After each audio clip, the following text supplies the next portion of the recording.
guerre et les crimes contre l'humanité que commettent Bachar al-Assad et ses alliés, en tête desquels le régime iranien, qui le maintient au pouvoir à coups de milliards de dollars, de tonnes d'armes et de dizaines de milliers d'hommes sur le terrain. Mais nous avons aussi le cœur rempli de fierté par la glorieuse résistance de la population d'Alep qui a donné au monde une inoubliable leçon de courage et de dignité.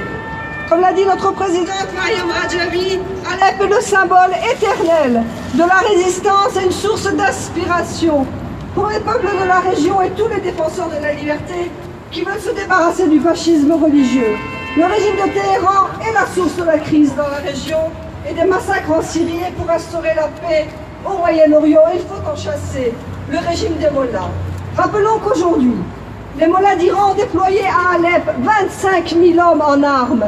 Les gardiens de la révolution, les milices irakiennes, le Hezbollah libanais, les Fatemiyoun afghans et les Zainabiyoun pakistanais et une partie des milices de la Syrie.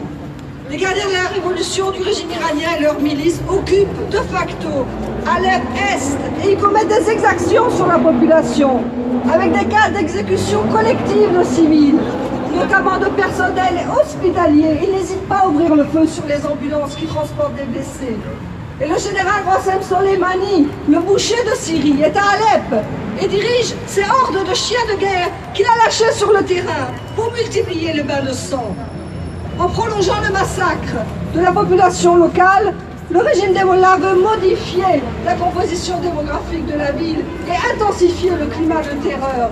C'est la raison pour laquelle les gardiens de la révolution ont entravé l'évacuation d'Alep et la sortie des convois, qu'ils ont ouvert le feu et qu'ils ont pris des otages. En Iran, les dirigeants sanguinaires se sont félicités publiquement de la tragédie d'Alep et ont déclaré des jours de fête pour tous ces morts.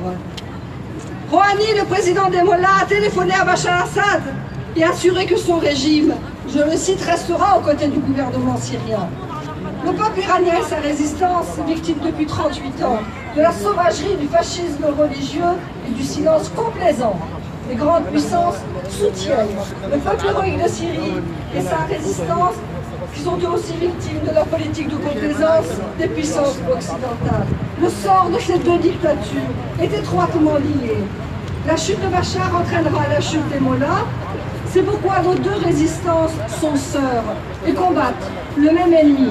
Saluons les martyrs du noble peuple d'Alep et de la Syrie libre. Vive la résistance et vive la liberté. Bravo! Alep! Alep! Alep! Alep! Alep! Alep! Syrie! Syrie! Syrie! Syrie! Syrie! Bon, nous avons un camarade, Dr Haïssam Saad, qui souhaite